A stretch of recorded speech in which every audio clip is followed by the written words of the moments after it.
तीसरे स्कंद के दूसरे अध्याय के श्लोक संख्या 22 को पढ़ रहे और उनको समझने की कोशिश कर रहे हैं। तो उद्धव जी श्री विदुर को कह रहे हैं कि हे विदुर, क्या उनके सेवकगण हम लोग को पीड़ा नहीं पहुंचती जब हम स्मरण करते हैं कि वे भगवान कृष्ण राज सिंहासन पर आसीन राजा उग्रसेन के समक्ष खड़े होकर कह रहे हैं, हे प्रभु, आपको विदित हो कि यह करके कहते हुए सारे स्पष्टीकरण प्रस्तुत करते हैं। यहाँ पे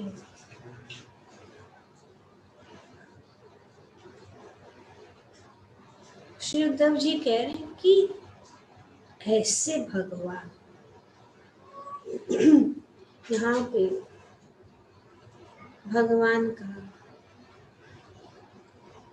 गुणगान किया जा रहा है कि ऐसे भगवान जो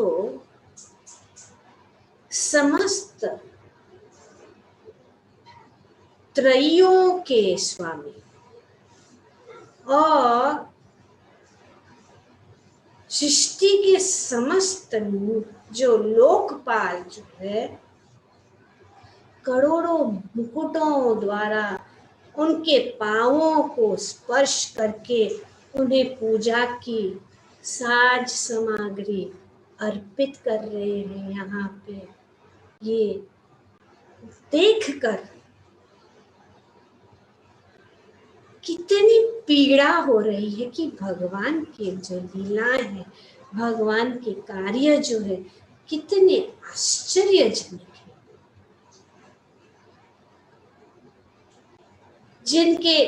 जिनको पूरे सृष्टि के लोकपाल जिनको पूजते हैं, उनके चरण कमलों में झुकते हैं, वही भगवान जो है यहाँ पे उग्रसेन के सामने झुक रहे हैं और कह रहे हैं कि हे प्रभु, आपको विदित हो, रिपोर्ट दे रहे।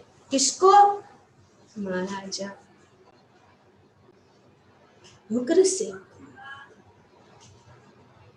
ओ my lord, let it be known to you. अभी को इस प्रकार से संबोधित कर दे। इतनी पीड़ा भक्तों जो प्रेम है भगवान, जो जानते हैं पर भगवान इसी लीला करते। ऐसे नहीं है कि महाराजा उग्रसेन नहीं जानते, लेकिन भगवान जो उनकी उदारता, उनकी कृपा यहाँ पे हम देख सकते हैं। मैग्नानिमस, कृष्ण इज मैग्नानिमस की उदारता को कोई नहीं समझ सकता। इतने समस्त पूरे ब्रह्मांड के स्वामी ऐसी लीला कर रहे, बहुत आश्चर्यजनक।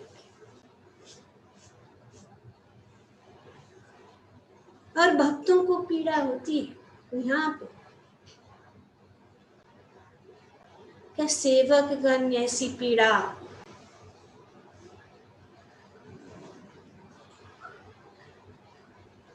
नहीं सहन कर सकते? देखते सहन मतलब क्या? सहन कि भगवान कितने दयालु है, कितने उदार है,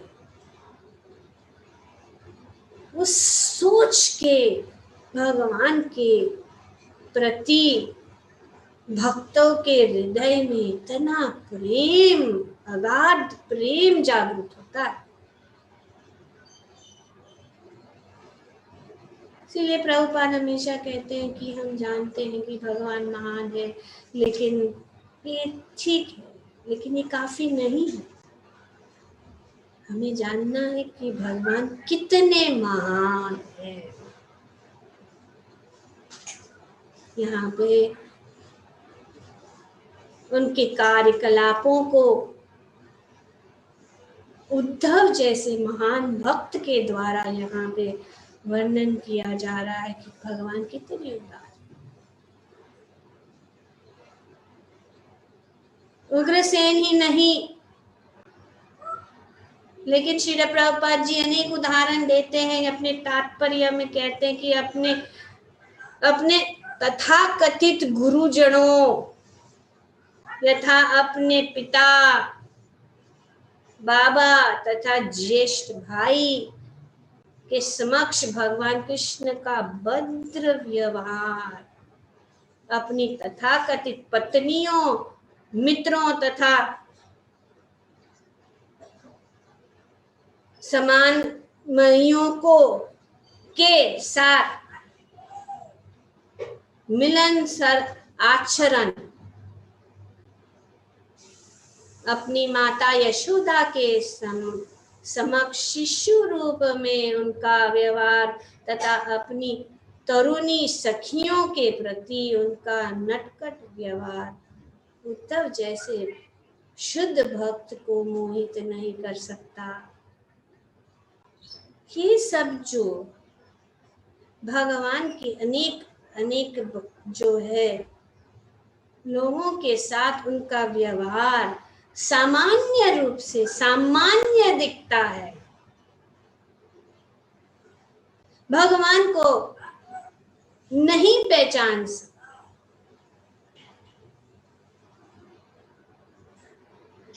अन्य लोग जो भक्त नहीं है, मनुष्य जैसे आचरण करने वाले भगवान के ऐसे व्यवहार से मोहित हो जाते हैं। वे सोचते हैं कि हाँ, हमारे जैसे ही है, एक सामान्य मनुष्य के जैसे ये लीला कर रहे हैं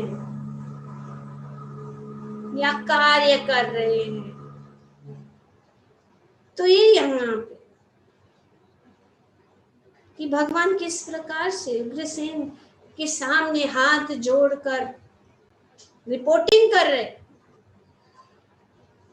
हाँ, जो पूरा विश्व उनको रिपोर्ट देता है, ऐसे भगवान। हम देखते हैं गुरुजनों, जब भगवान संदीपनी मुनि के आश्रमिक शिष्य के रूप भगवान ने संदीपनी मुनि को अपना गुरु और एक उन्होंने वहां पे भी जब गुरु के आश्रम में थे तो एक आज्ञाकारी शिष्य के रूप में वहां पे गुरु के आश्रम में उनका आचरण गुरु को अत्यंत उन्होंने प्रसन्न किया। गुरु के लिए जंगल में लकड़ी जाकर ले आना, उनके यज्ञ के लिए सामग्री ले आना, आश्रम को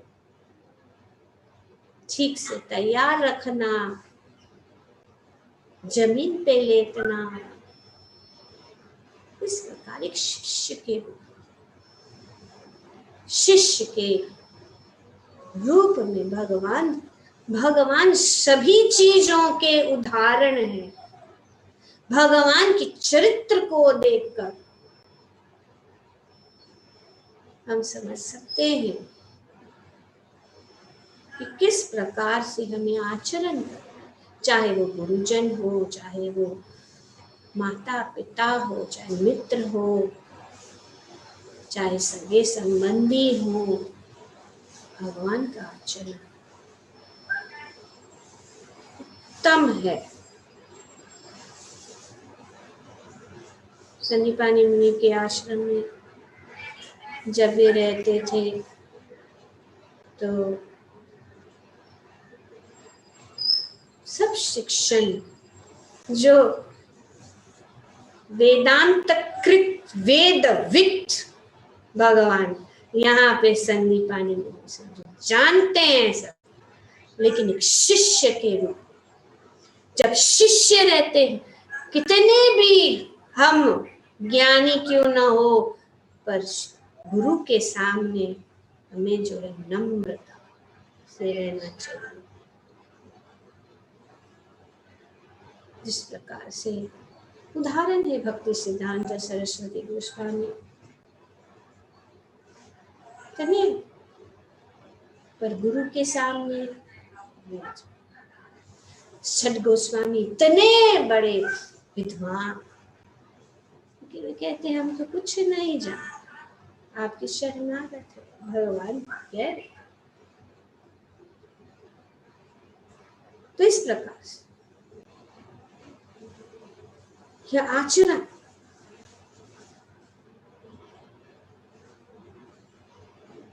बहुत सुंदर रूप से उसका वर्णन जो है 10वें स्कंद में किया गया है कि किस प्रकार से संदीपानी मुनि के आश्रम में रहकर भगवान जो सब कुछ जानते हैं, जो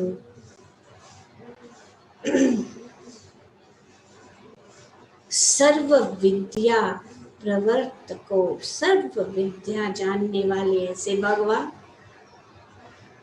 संदीपानी मुनि से शिक्षा ली।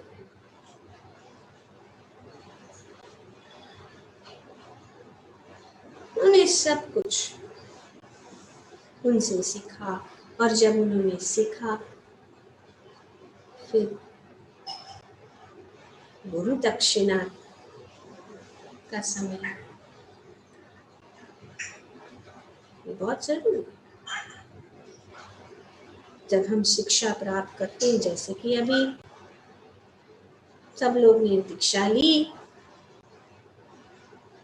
तो ऐसा नहीं कि गुरु को जरूरत है, लेकिन वैसे तो हम ऋण तो चुका ही नहीं सकते, गुरु का ऋण नहीं चुका सकते, लेकिन कर्तव्य रूप से हमें उस पथ पर चलना है जो एटिकेट है कि गुरु दक्षिणा देना जरूरी है। आजकल तो सब कुछ फ्री में जाओ, सब फ्री, उससे जो है कृपा, गुरु की कृपा हमें प्राप्त करनी है।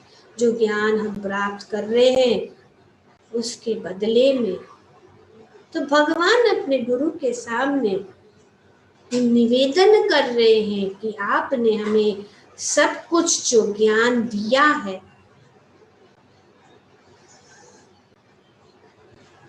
आप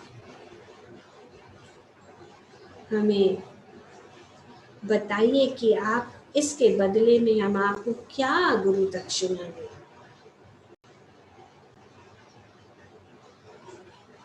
तो संदीपानी मुनि ने सोचा कि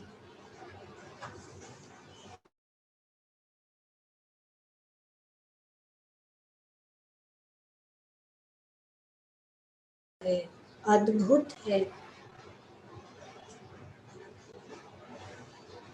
वे बहुत ही अद्भुत कार्य करते हैं। तो उन्होंने अपनी पत्नी से पूछा कि क्या मांगे। तो ऐसा हुआ था कि संदीपानी मुनि के का पुत्र जो है समुद्र के अंदर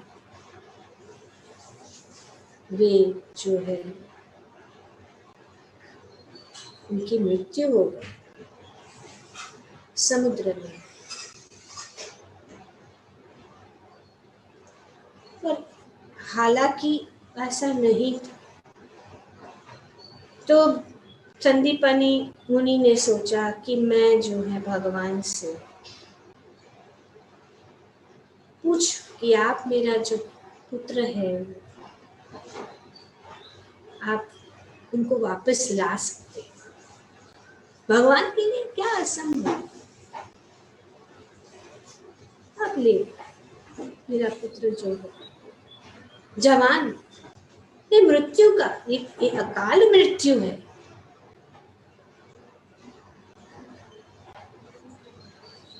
तो उन्होंने कहा कि प्रभास के समुद्र में हमने अपने पुत्र को खो दिया, आप उनको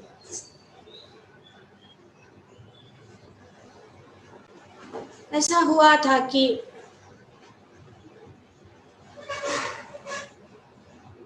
हालांकि वो क्या था कि वो प्रभास के समुद्र में एक राक्षस असुर जिसका नाम था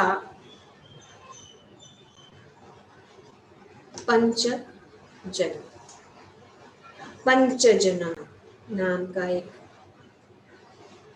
राक्षस ने इनके बेटा को छीन लिया था समुद्र के तट से। भगवान तुरंत गए।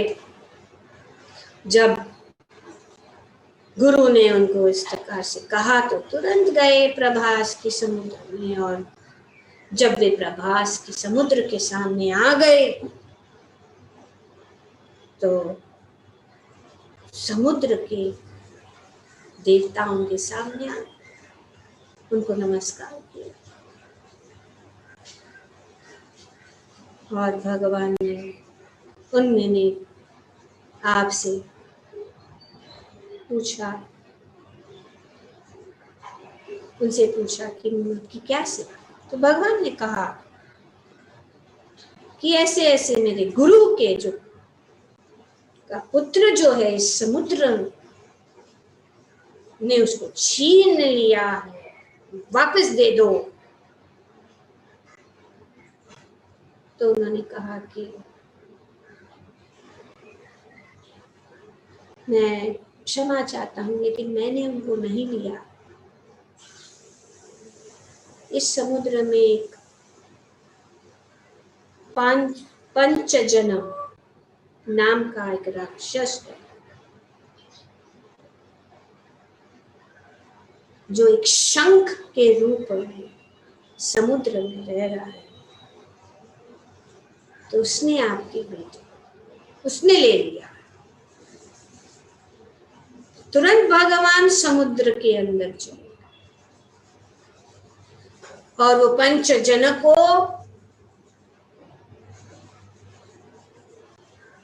उन्होंने उनका वध कर दिया।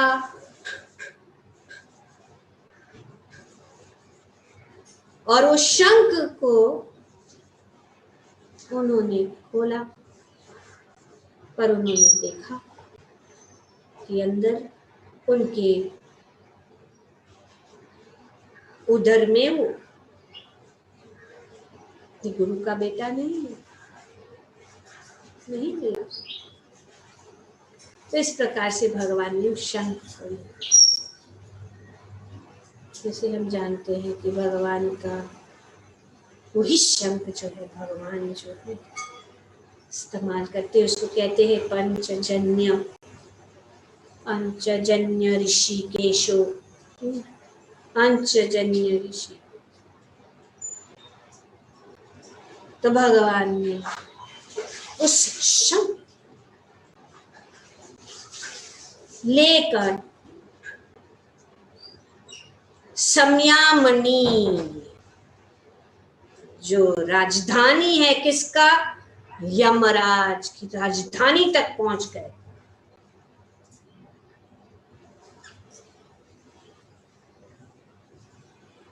और वहां जाकर श्री कृष्ण और बलराम साथ उन्होंने अपना शंख बजाया और जन्य शंख उन्होंने बजाया और यमराज जी तुरंत उनके साथ आके प्रणाम किए और कहे कि आप लोगों को प्रणाम, आप इस हमारी इस नगरी में आए, मैं आपकी क्या सेवा कर सकती।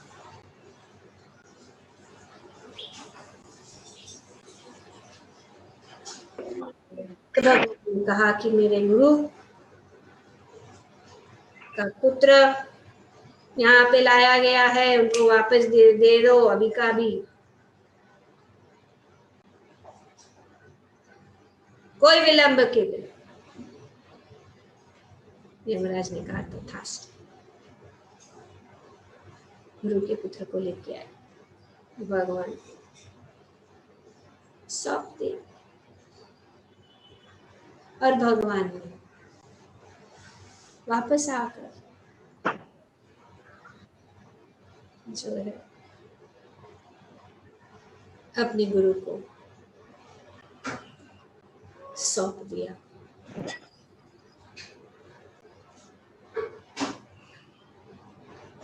और भगवान ने फिर भी कहा कि और कुछ वर हो तो मांग लो। संदीपानी मुनि, देखिए भगवान इतना बड़ा कार्य, सबसे बड़ा गुरु दक्षिणा कौन दे सकता है? कौन जाएगा अपने गुरु के दक्षिणा के हेतु यमपुरी तक जाकर भगवान की एक कार्य जो दिव्य है, इसीलिए दिव्य है।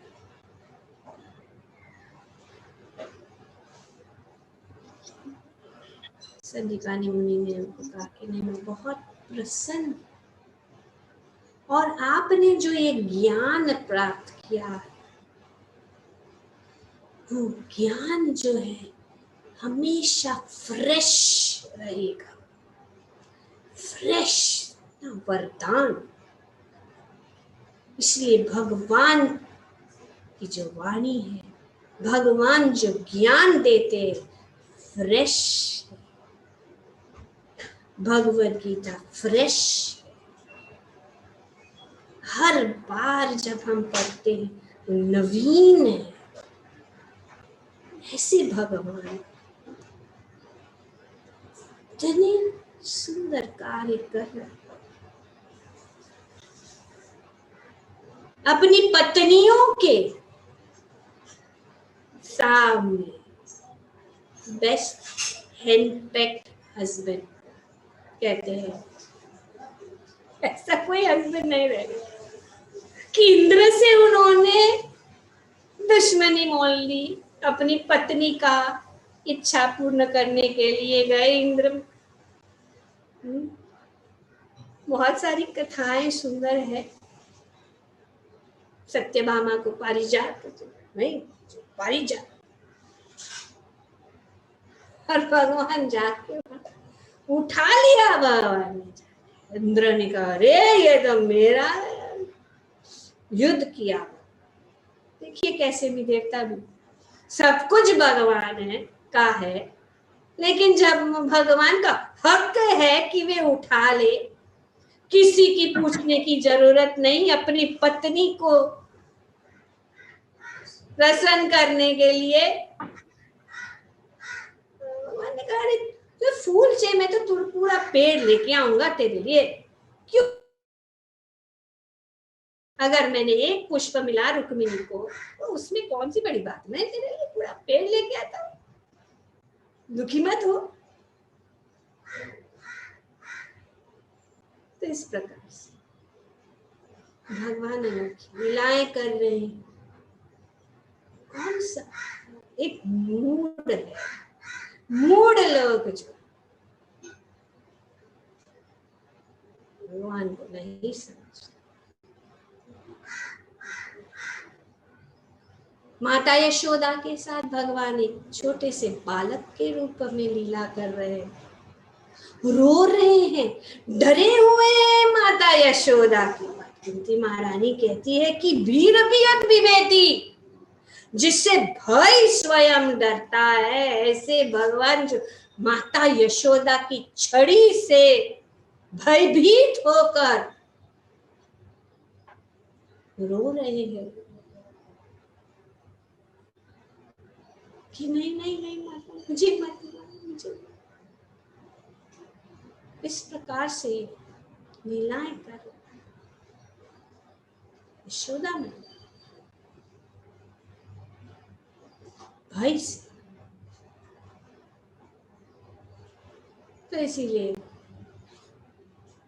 इन लीलाओं को नहीं समझ, कौन समझ सकता है?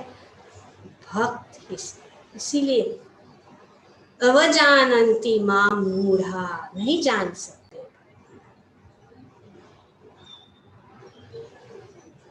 जब तक भगवान को हम नहीं समझ सकते, भगवान की महिमा को हम नहीं जानते कि कितने महान है, तो हम समझेंगे हाँ उसमें क्या, बच्चा तो रोता है छड़ी देख के, उसमें कौन सी बड़ी बात हो गई, ये तो सब स्टोरी है।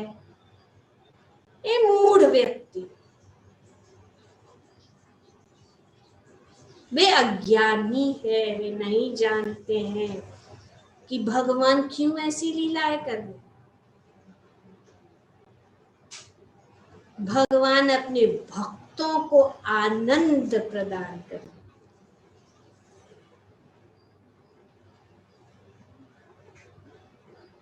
जब एक माता का पुत्र बड़ा आदमी बन जाता है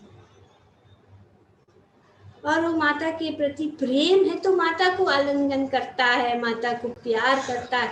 इतना बड़ा आदमी जिसको ऑफिस में सब लोग सलाम करते हैं, अपने पुत्रों के साथ, अपने परिवार के साथ प्रेम का व्यवहार करते हैं, इस प्रकार जो है भगवान जो है अपने प्रेमी भक्तों के साथ सुंदर व्यवहार करते हैं। समझ नहीं ये व्यक्ति भगवान कृष्ण के इस उच्च पद को कि वे हर वस्तु के स्वामी हैं, उनको कोई जरूरत नहीं है, लेकिन उस रस, उस आनंद अपने भक्तों को की महिमा को बढ़ाने के लिए कि देखिए माता यशोदा कितनी मेरे से बड़ी है कि वो मुझे वश में कर सकती है, देखिए सत्यभामा कितनी बड़ी है कि वे मुझसे वश में कर सकती है, देखिए संदीपानी मुनि कितने बड़े हैं कि वे मुझे ज्ञान दे रहे हैं और मैं उनसे सीख रहा हूँ, देखिए कृष्ण अर्जुन कितना बड़ा है कि मैं उनका रथ का सारथी बना हूँ, और अग्रसेन इतने महान है कि मैं उनके सामने प्रणाम करके उनको पूरा जो रिपोर्ट दे रहा हूं। ये है भगवान को। तो ये सिर्फ ये भक्त, और जब भक्त सोचते वो पीड़ा, प्रेम की पीड़ा कि कितने महान है भक्त, इससे कार्य कर रहे हैं।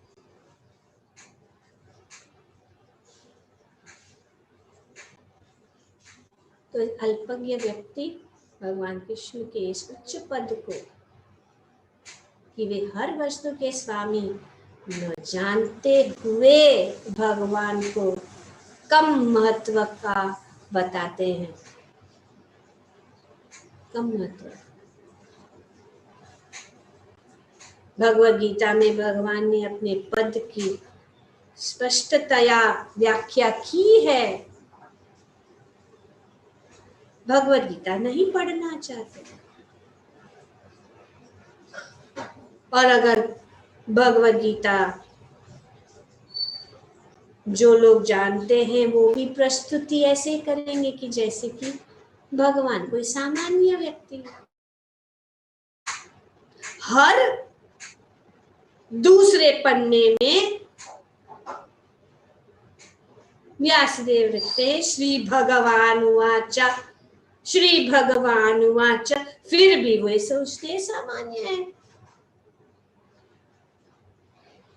तो इसीलिए उनको मूड,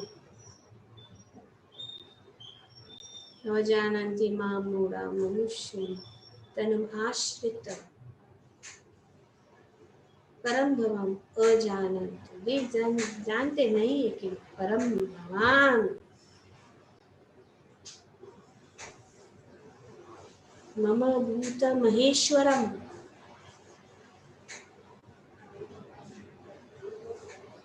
तो ऐसे प्रेम मी भगवान कौन नहीं स्वीकारेगा, जो अपने भक्तों को अपने वक्षस्थल पर रखते, ऐसे परम भगवान का दास बनना तो सबसे बड़ा सौभाग्य माना जाना चाहिए। पर इस भौतिक जगत में दास बनना कोई अच्छी बात नहीं। तो जब दास बनने का सवाल आता है तो फिर लोग सोचते हैं हमको भगवान बनना, हमको उनके जैसा बनना, और तभी तो सब प्रॉब्लम शुरू हो जाते हैं।